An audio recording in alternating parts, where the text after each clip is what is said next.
ये बहनों मित्रों, महंगाई की मार अब की बार मोदी सरकार। कहाँ गया वो जुमला, कहाँ गया 15 लाख? बार आ तो रही है मोदी सरकार 27 साल से। हाँ तो ये कहिए फिर से मोदी सरकार, बोलिए आप भी। आप जो ये बताइए कि अगर गुजरात में 28 साल भाजपा रहने के बाद सभी केंद्रीय मंत्री, विधायक, सांसद, खुद प्रधानमंत्री जी अमित शाह जी रैली कर रहे हैं, तो भैया 800 जनसभा भाजपा नेताओं ने की, तो 8 सीट आ रही गुजरात में। अगर राहुल गांधी जी दाढ़ी रखते हैं तो लादेन कहला दिए जाते हैं, तो मोदी जी जितनी बड़ी दाढ़ी रखी है उन्हें क्या कहा जाए? फिर कौन सा आतंकवादी अटैक देंगे उनको? आप लोगों को सिर्फ एक चीज समझ में आती है, मोदी मोदी मोदी मोदी मोदी रे मोदी मोदी रे मोदी, और कुछ समझ में आया आज तक? आपको ना महंगाई दिख रही है। एक पेट्रोल डीजल की मार को लेकर जब यूपी चुनाव था पेट्रोल के दाम हाई पे थे, लेकिन कंट्रोल कर दिया गया। बंगाल चुनाव में दाम कम हुए, लेकिन उसके बाद भी दाम कम नहीं किए गए। सरकार कहती है, कंपनियां तय करती है। घर से थोड़ी ना देगी। बवासीर है मुका, नहीं सुन पा रहे हो क्या? क्या यार बवासीर है? हाँ। सुन लो, सवाल है, तो बोल लो, फिर बोल लो, थोड़ी बोलो, अब तुम ही बोल लो। बोलो। अरे सरकार खरीद कर लाती है, लाके बोल लेना तो था ना, यहाँ बोलना है। बोल दिया, बोल लेना। अभी नहीं बोलोगे ना, तुम खा लो, नहीं गलत बोलेंगे तो टोकेंगे नहीं। काय टोकोगे बोलेंगे और तुम लोगों को गलत बोलेंगे तो जब तुम्हारे कपड़े उतारे गए पत्रकारों के मध्य प्रदेश में, तो हमने भी तो बोला था कि पत्रकारों कपड़े क्यों उतरवाते हो? तुम्हारे कपड़े भी उतरने चाहिए और तुम्हें कुटाई भी होनी चाहिए, तब सुधरोगे। भाषा का संयम खो देते हैं, आप तो संत है। भाजपा वाले से कहो ना, कपड़े उतारे में संयम में क्यों खो जाते हैं? अगर महिला पत्रकार होती तो क्या करते? उनका बयान। एक संत की ऐसी भाषा फिर देखो टोक रहे हो, फिर टोक रहे हो, बेशर्मी कर रहे हो। आपके ऊपर बड़ा जिम्मा है, धर्म का जिम्मा है। अब हम नहीं बोलने वाले। मंदिर जाइए, अब यहाँ क्या करते हैं? हाँ तो बाबा जी को, योगी जी को बोल पाएंगी? सिस्टर बोल दीजिए, वो दीदी बोलिए ना जाके। कहते हो तो महंत है, महंत है तो मुख्यमंत्री भी है, नहीं है? नहीं है संवैधानिक पद पे, नहीं है संवैधानिक पद पे। पहले सुन लीजिएगा, जैसे सुनिए ना। अरे आप लोगों को सत्ता और राज सत्ता दोनों चला रहे हैं। कहीं कोई पिछवाड़े में डीजल पेट्रोल लगा दिया है क्या? उछल रहे हो, रुक जाओ। बिना मतलब फिर बोलने दो, तो फिर आप बोलने क्यों नहीं दे रही हैं? तो फिर आप सब मीडिया चौथा स्तंभ है, बिक जाए मीडिया तब, अगर मीडिया बिके तब। तो आपने आप बोलने नहीं देंगे, आप बोलने नहीं देंगे, बाहर में जाए इंटरव्यू नहीं बोलेगा, चिल्ला लो अपने कैमरे में। ये दलाल मीडिया को मैं बता दूं जनता को, ये जनता बोलने नहीं देते। भाई बोलो तो बीच में तो आप बोले, आप भी तो भाजपा की दलाली कर रही हैं, क्यों? तभी तो दलाली कर रही हैं, तो बोलने नहीं देती, मालिश हो जाती है कमरे के अंदर बैठ के। भगवान चोला पहन के कोई संत, अरे तो योगी आदित्यनाथ भी नकली चोला पहन के कोई संत नहीं हो जाता है। बीच में चीख के जनता देख रही है कि मीडिया वाले कितनी दलाली पाए हैं। एक संत को अपनी बात पूछने नहीं दिया जा रहा है, बीच में कुत्ते की तरह भाऊ भाऊ भाऊ करते हो और हमें बता रहे हो। बोलते रहो, तुम कांग्रेस के नेता हैं आप। बोलते रहो, बोलते रहो, बोलते रहो, बोलते रहो, बोलते रहो, बोलते रहो। जवाब मांगना होगा बताना, बोलते रहो, बोलते रहो। नहीं बोलने का मन है तो जवाब नहीं है तो फिर क्या? फिर जब आप लोग बोलने दोगे तभी बोलेंगे। पहले खाओ इस मिट्टी की कसम, खाओ इस मिट्टी की कसम कि 40 से 50 सेकंड एक क्वेश्चन में दोगे तब इंटरव्यू होगा, ना ठेंगा नहीं देगा इंटरव्यू। बोलवा लो अब। 8 दिसंबर को क्या होने वाला है? हमें नहीं पता, बोलने दोगे तब। बोलने कहाँ दोगे तुम लोग? नहीं बोलने नहीं दोगे, कहाँ से लगा कैमरा? बोलने दे, ये नहीं कर रहे हो, बोलने दे रहे हो, नहीं बोलेंगे, नहीं बोलेंगे। जब आप लोग नहीं बोलने दोगे तो नहीं बोलेगा पंडित। आपके पास सुनने की क्षमता है? कान पेट्रोल डाला है क्या आपने? तो कहाँ सुन रहे हैं? आपने बोलने दिया एक क्वेश्चन के बाद आप बोलने कहाँ दे रही हैं? आप जवाब बोले ना, तो 1 मिनट दोगे? 1 मिनट दो। जब हम यहाँ पे कह रहे हैं 8 दिसंबर को जो होने वाला है वो तो ऐसा होगा कि 440 नहीं 4,40,000 का करंट लगने वाला है भाजपा को। करिए कि सारा रिकॉर्ड टूटने वाला है। देखो 1 मिनट में हो गया 1 मिनट। ये दलाल मीडिया के ऐसा चुभता है, ऐसा काटा चुभता है कि दिल में आज मोदी नहीं आएगा तो मेरा क्या होगा, दलाली मिलना बंद हो जाएगी। बोलने तो दो यार कम से कम, इतना तो बेशर्मों का काम मत करो। ये क्या लगा? 1 मिनट तो रुक जाओ। आज के समय में 1 मिनट में जहर ही उगलेंगे आप। अरे जहर तो आप लोग उगल रहे हैं, जहर तो आप लोग उगल रहे हैं। खाओ गीता, कुरान, बाइबल खाओ, इस देश की मिट्टी की कसम खाओ, भगत सिंह, महात्मा गांधी की कसम। क्या मोदी जी ने सारे वादे पूरे कर दिए? खाओ। कर रहे हैं धीरे धीरे, 2047 तक कर देंगे। मैं एक चीज बता दूं आपको, धीरे धीरे तो उन्होंने यशोदा बहन को भी छोड़ दिया, धीरे धीरे उन्होंने देश की जनता को छोड़ दिया।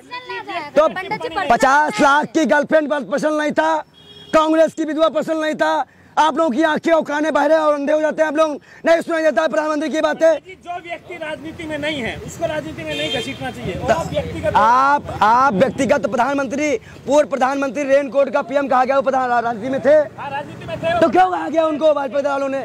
आज जानदू तिवेदी ने तिवेदी का राम का अपमान करने वाले ये भाई देखिए, राम सीता माता के परमेश्वर पति परमेश्वर के नाम पे वोट मांगने वाले अनीता बहन के पति अनिल अंबानी के मुकेश अंबानी का साथ देने वाले। तभी तो कांग्रेसी राम को नहीं मानते तो रावण को ले आए चुनाव। ओ रावण को कौन लाए? रावण को महान सुधांशु त्रिवेदी राम से बड़ा रावण बता रहे हैं, वो आपको दिखता नहीं है। ऐसे क्वेश्चन कर लेती हैं, ऐसे सब सुना भी करिए। महिला पत्रकार है, थोड़ा तमीज से बात। मैं बहन बोलता हूँ भैया, महिला पत्रकार। आप बताइए भगवान राम का अपमान करने वाले, जब कुत्तों से लाशें नुचवाने वाले हिंदू में कोरोना काल में जब गंगा में लाशें बहाई गई तो तभी कहा गया नाइजीरिया से लाश बह के आई थी। आप तो कह रहे थे कोरोना है ही नहीं है। कौन कह रहा है? कौन कह रहा है कोरोना नहीं था? WHO ने कहा था। क्या थाली बजाने के लिए? एक मिनट सुन लो, सुनो थाली बजाने के लिए, थाली बजाने के लिए उन लोग कोरोना बजाएंगे। बताइए आज जब कोरोना, प्रधानमंत्री पे गर्व होना चाहिए कि कल रैली थी उनकी 38 मिनट की, उसमें भी एम्बुलेंस को रास्ता दिया है। वो स्क्रिप्टेड था। अच्छा। प्रधानमंत्री की रैली पे जब हम लोग पीएमओ कार्यालय जाते हैं या कभी दिल्ली में धरने में बैठते हैं तो 4 से 5 घेरा प्रधानमंत्री पे लगता है और वहां पे किसी को जाने की परमिशन नहीं होती है। ये पब्लिक ड्रामा ना करे, पूरी कैबिनेट इंसानियत है, ये इंसानियत है। तो कोरोना का मिशन नहीं थी। छोड़ो मैं ये पूछना विजय जी, मैं पूछना चाहता हूँ कि मौत का सौदागर बोला था एक बार मोदी जी को, एक बार नीच बोला था, आज बोल दिया रावण। क्या इससे कांग्रेस को फायदा होगा या नुकसान होगा? देखिए एक चीज मैं बता दूं, आज के परिप्रेक्ष्य में इस तरह के बयानों को कहना और सुनना सभी पार्टियों को लिए रोक होनी चाहिए। किसी को किसी का अपमान करने का अधिकार नहीं है, लेकिन ये भाजपा के प्रवक्ता, ये भाजपा के नेता, खुद प्रधानमंत्री जी, खुद गृह मंत्री जी जब मर्यादा और सभ्यता तोड़ने लग जाते हैं तो शक होता है कि इनसे बात पूछे कि ना पूछे कि क्या आपको कोरोना काल नहीं दिखा? जब चुनाव रोकना होता है तो पर्चा बांटा जाता है, जब कोई काम करवाने होते हैं तो पर्चा बांटा जाता है, और खर्चा के नाम पे मैं तो डर गई, मेरे पास पैसे ही नहीं है, फंड ही नहीं है। जैसा कौन भाई परिवारवाद क्या है? परिवारवाद क्या है? परिवारवाद जैसा वाला परिवारवाद नहीं दिखता है, पंकज सिंह का परिवार नहीं दिखता है। कांग्रेस पे आरोप लगाने वाले आज खुद देश संपत्तियां बेच रही, ना खाऊंगा ना खाने दूंगा। भाई देखो एक सुन लीजिए पहले, खाऊंगा तो याद है, ना खाऊं ना खाने दूंगा तो वो भूल गए, किसी को नहीं खाने दे रहा। कौन लिख कर दे रहा है पंडित जी को स्क्रिप्ट? आपको कौन दे रहा है लिख के? इतना पूछने के लिए, मोदी करने के लिए बता देना आप। टाइम है, अमित शाह कह रहे हैं कि भाजपा ने पूरे देश में जो है गुजरात को विकसित राज्य बनाया और यहाँ के लोगों का भरोसा भी जीता है। बांगड़ गांव चले जाओ आप, यहाँ पे सजाना गांव चले जाओ आप, यहाँ के 54 गांव की लिस्ट हमसे लेके जाओ। जाओ रुक जाओ एक मिनट, नहीं ऐसे नहीं देंगे, नहीं बोलेंगे, नहीं बोलेंगे। हमारे क्वेश्चन को पूरा नहीं करने दोगे, ठेंगे देगा तुम्हारे। जब आपके पास जवाब ही नहीं, जब ये बोल इनका क्वेश्चन आएगा तो इनको जवाब दे कि तुम लोग करोगे तो बोलने देंगे हम। इंटरव्यू करते हो, मजाक करते हो जी, 1 मिनट में नहीं बोलने दे रहे हो तुम लोग। इंटरव्यू देने आपको अरे तुम 20 ट्रक में लो, नरेंद्र मोदी के सामने लो, नरेंद्र मोदी के सामने हाय चैलेंज तो करा दो भाजपा के किसी भी दलाल पत्रकार से करा दो, हिम्मत है तो लाइव कराओ, हाय हिम्मत। अरे नेताजी मेरी बात सुनिए, जो अमित शाह ने कहा है वो कितना सही है? हाँ बीजेपी पत्रकार सुनिए, हम ही सुनिए। ऐसा नेताजी हाँ तो अगर आप संसद होते तो हरिद्वार में होते, यहाँ क्या करते? तो योगी जी कांग्रेस कार्यालय के सामने, तो योगी जी क्या करते हैं बताइए? योगी जी मुख्यमंत्री बनते होते तो सुनिए, भाजपा पत्रकार सुनिए।